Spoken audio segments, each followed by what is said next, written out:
forever have the theme in my head about checks, captures, and threats.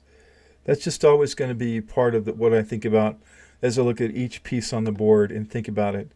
But I would like to take a step back and look at it from maybe a higher perspective.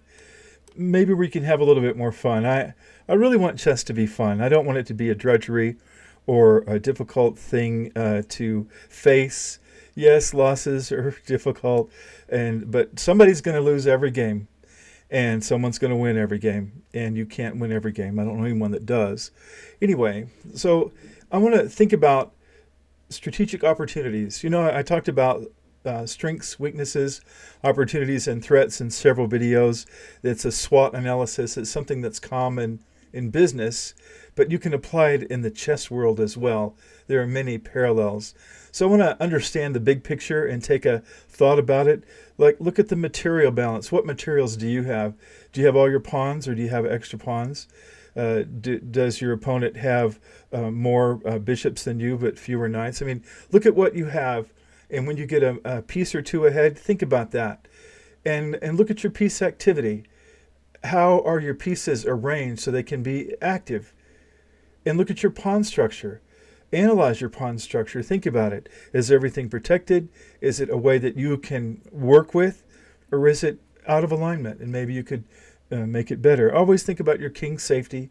Of course, with checks, captures, and threats, you're going to do that sort of thing anyway. But I think you can create opportunities, and you can think about them and recognize them as you play and as you think about how the game is going to work. So I'm going to start a game here. This is Chess Titans, which is a program that I use quite a bit, and I like the program a lot, and it's just fun. And you can use a program like this. There's certainly plenty of people, bots and whatever to play on chess.com. So I want to play this game using Chess Titans. This is a level 4. It's set on level 4, so I can use it as a good demo. And I'm pretty consistently win level 4, I think. All right, so my objective with the big picture is just get everything off the back row and be well positioned. Everything I have, I want to get it out and have it available to use. And I like to make sure that if there's a piece here, it can't come there easily. And so it went here. And so if I put my knight there, he'll threaten it. I think I'll put my bishop up here. And since I'm going to do that, I'm going to go ahead and put that pawn there. And so I'm looking for opportunities. And I see an opportunity here. This pawn is always a place for me to think about. And this particular square is something that I like to think about. But in the meantime, I'm going to keep getting my pieces out. Of course, this comes in attack. So I'm just going to go back where I was. And I'm going to be thinking about checks, captures, and threats. I'll be thinking about that forever. But I'm also thinking about getting everything out of here and looking for something obvious. Obviously, I could go here. So if I take my bishop and set it up in advance, that wasn't very good, was it? That wasn't a very good setup. All right, so forget that. I'll go put my bishop here. And he comes there like that. So I have to move it back. So that's not very good planning on my part. And now he's protecting. Actually, he's going after my knight, which is fine. I have a bishop and the queen backing it up. I'm going to go ahead and castle. So I'd like to go to this square, but this square is protected by his pawn and his knight and the queen. So that's not really a good plan. So I can get my queen over here and start advancing these pawns. I really enjoy advancing these pawns. I might want to go and get rid of one of the knights. If I could get rid of this knight, then I could take this bishop over here and attack this pawn, which I think is an awesome thing to do. Let's see. I can do this. I could do a discovered check thing with the queen, perhaps. Not a lot that I could do with that. But I do find it attractive.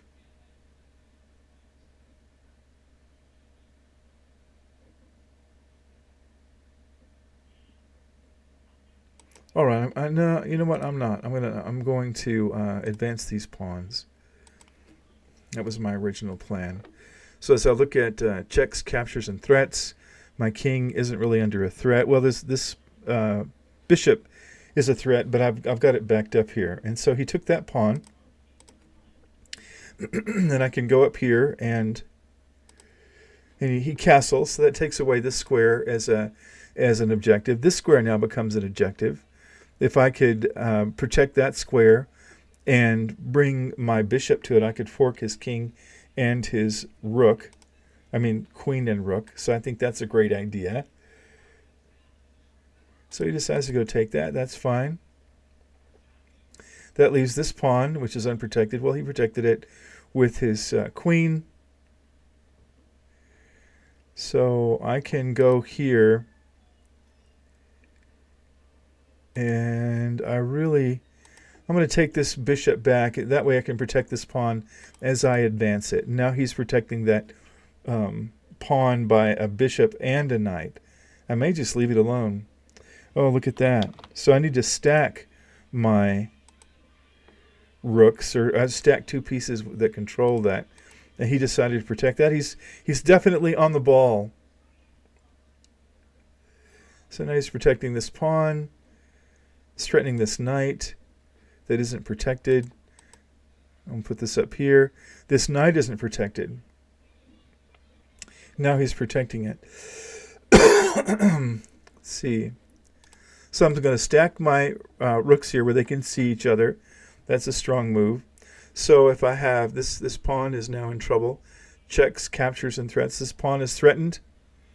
The queen just has one thing she has to do to come and put my king in check. If this bishop gets free from that pawn, I think I'll just leave that pawn alone. Then I could have some trouble. This knight is not protected. And this pawn, if he takes that pawn, let's see, I'm going to put this here. So he took the pawn. And he took that. He traded a rook for that. That's odd. So now he has come here to threaten my rook. And so I could trade his queen. I'm not sure what I want to do. He's threatening this. Really not much.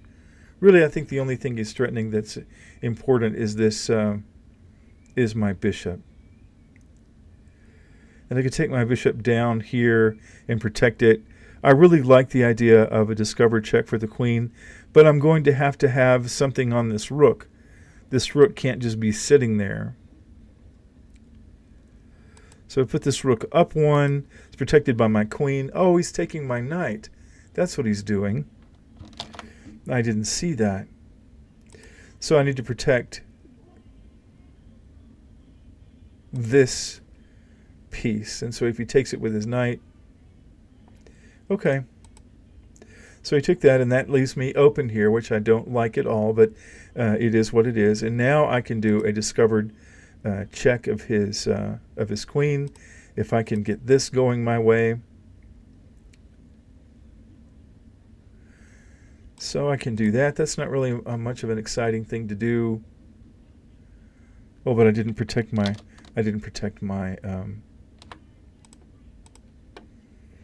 my rook.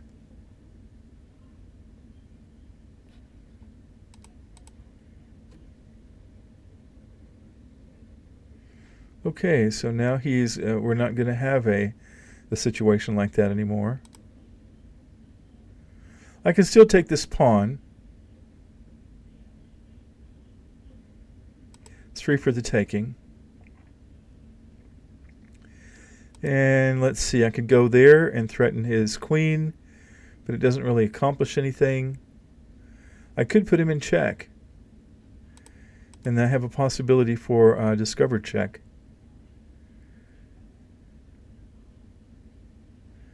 See, I can't go there. I can't go there. This is protected. Well, if I do go put him in check, I think I will get his queen. Well, no, he went there.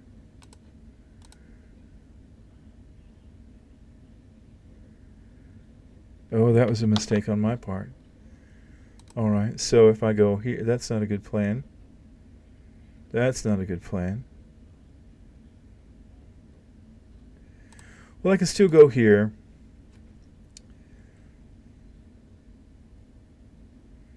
And he's going to go there.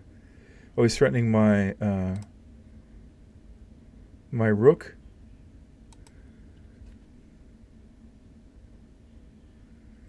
And now he's threatening to put me in checkmate. And it is definitely a terrible risk here. So let me reconsider how I'm going to do this. Let's get this down here. Actually, there was no reason not to take this rook here. I mean, this pawn.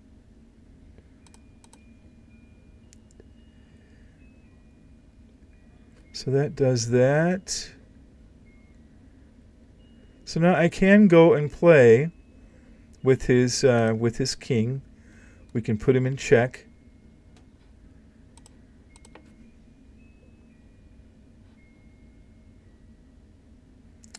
So he does that. I can take that.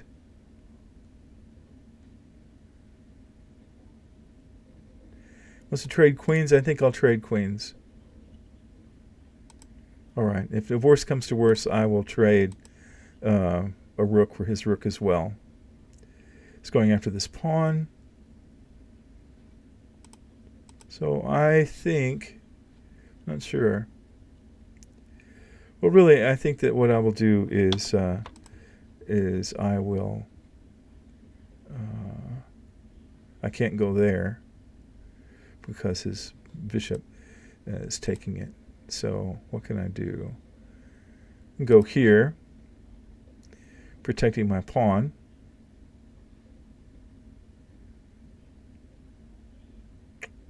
Huh. I don't want to do that. There's two things on there. I can do this. So I want to be looking for opportunities, and I want to be thinking about coordinating my pieces together. He coordinated his pieces together well. I want to be looking at central control, these four squares, but I don't want to be obsessive about it. And I think I've done pretty well with these squares. So let's see, I can put this here and protect that pawn again. So I can probably move this pawn up and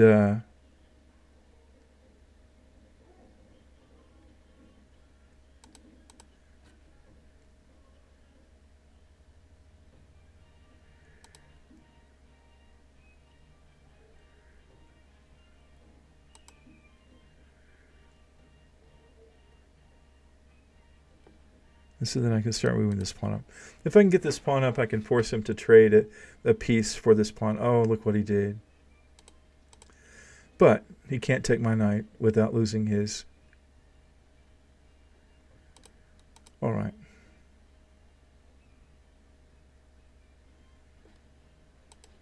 So I will take his rook.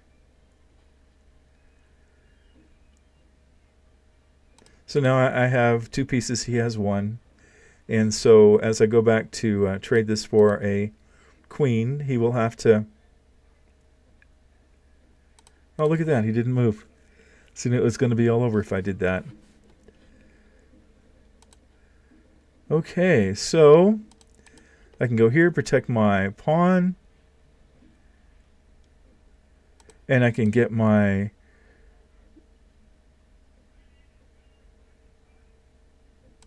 Yeah, it's protected. All right. I'm not talking much because I'm thinking. Checks, captures, and threats. Just think that all the time. Checks, captures, and threats. And think about creating strategic opportunities.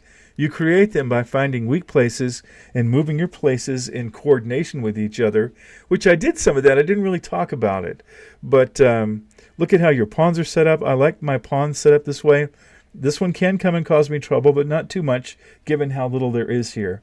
This pawn needs to be protected. It's protecting my knight. So I have this rook protecting this pawn, and the pawn is protecting the knight. So he doesn't have much he can do. And then I get a queen. And so it's just going to be curtains really soon. So he's going to do that. So let me go here and see which way he goes. Great. He goes up. If he goes up one more time, he does. So now it's a simple matter, as long as I don't put him in stalemate, which he is really good at that. So I'm going to ignore this pawn, what it's doing down here. I don't really care because I'm able to move and do that. Okay, so my opportunities began to present themselves when I got ahead and when I began to put my pieces together. And I kept the central control pretty well. And I looked how my pawns were. I had some timing. I was impatient a couple of times. But when you are developing strategic opportunities, you want to develop your patience. You want to think about your patience. Sometimes waiting or making a quiet move or just moving something that, because you're already set up the way you want, then sometimes that's really good. So I think that worked out pretty well. Let me know what you think in the comments. And as you look at strategic opportunities and you think about how to make that happen for you, I like to think about what's going on in the chess game from a large perspective. We're always thinking about it as a very small perspective, but there's also a larger perspective to think about as you think about those things. You want to be looking at that. You want to be looking at your material assessment. What's the balance? How's it going? And piece activity. How are your pieces active? How are they placed? Can you place one piece a little different and get a lot more activity on the board? And your pawn structure. Like could you, would it be possible for you to, whoops, I don't want to do that. I want to do this over here. Would it be possible for you to have, say the king was set up here with 2 pawns here and a pawn here and a rook here, like you just castled, and a knight here. Really a strong position. But suppose you had your bishops over here, your white bishop here against that pawn, and your black bishop here against the knight, and maybe a rook playing with that. All the way across the board, you could be almost smothering the king and the pieces. You could think about as a strategic methodology, and just not, maybe not sure exactly what you're going to do, but you have it set up to take advantage of that. Same for your pawn structure. Same for keeping your king safe. And same for having outposts. Sometimes, this thing I talked about with having I had my white rook along this line, even though he had his pawn here and his another pawn, and then I had my other bishop here threatening his this pawn here. If I had those 2 pieces there, and then if I set up something on this row or something over here that I could cause trouble with, it would be quite an outpost for me. Something I could count on as being a offensive, defensive pattern. Offensive against his king, but defensive for me if he moves something in the way of these pieces I had set up. So that's part of the strategic opportunities. Find them, look for them, make them part of your gameplay. And I couldn't do this channel without you. This channel exists because you are making it exist, and it's amazing that you're doing that. I love the comments. I love your thoughts. You find errors and improvements, and it's just very exciting. It's incredible. So I look forward to hearing from you. Hope you have a fantastic day, and I'm sure that at some point I will check you later.